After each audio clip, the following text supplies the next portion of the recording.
people. So, my name's Karen. Um, I was raised a Jehovah's Witness by two very psychotic, delusional parents. So, to give you a bit about my background first, um, from what my parents told me, um, and I actually have recordings on the phone about this, um, they wanted to adopt a child back in the 60s. And they were told they couldn't because they were Jehovah's Witnesses. So they went to some man, Frank Mitrill, and he said for a few $100s he could get a child. So one day they got a call and they drove to Toronto, Ontario, and they picked me up. There's no baby photos of me, so I'm thinking I was about 1 or 2 years old. Um, John and Raylene DeSadley are my parents, adopted parents. They actually don't know where I was born, which has always caused me some concern because there's no adoption contract. There's no forms that my birth mother filled out saying that she wanted to adopt me out. But whatever, they got a hold of me. My adoptive mother, Raylene DeSadlier, she had been raised by two very alcoholic parents. And her mother was a prostitute. And Raylene had three brothers and two sisters. And they all were forced to sleep in one bed.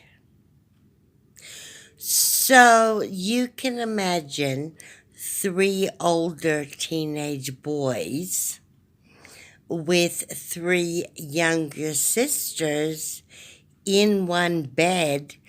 Incest happened. But also, her own mother, to get money for beer and cigarettes, would allow men to abuse Raylene for money. And that's very, very sad. However, she was taken away from her home in 1956. And they were either going to put her in a mental hospital or she went to family. She was 14. At 18, she took a ship and went to London, England. And that's where she met my dad, John DeSandler. My grandpa and grandma divorced. Granddad lived in the U.S. and grandma, she married Murray Comba, and the funeral home is in Almont, Ontario. It was the Comba Funeral Home, but it's been sold since. But it's still there. So I sort of grew up around dead bodies and stiffs and all that, Anyways, my dad, John, because he wasn't allowed to see his mother or anything else, at a very young age started being very violent towards women. He went to 13 different high schools and he didn't graduate. So he goes to England and he meets Raylene and he takes her back to Canada.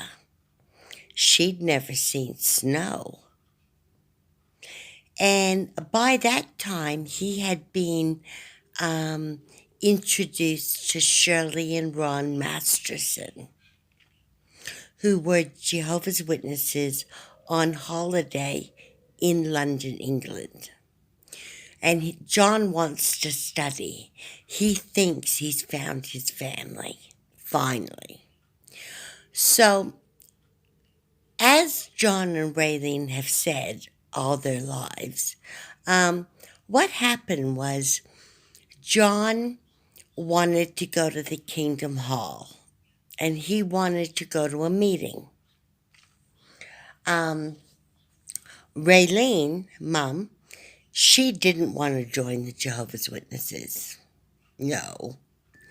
So, being her first only a few months in Canada and in the middle of winter, minus 15 degrees, 4 feet of snow, John stripped her and threw her outside into the snow.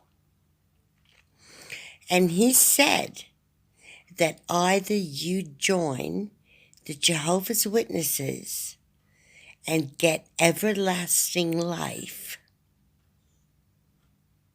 or I will watch you die in 20 minutes and then you'll be resurrected. Now that's some pretty fucked up thinking, people. So this is just the beginning of my story.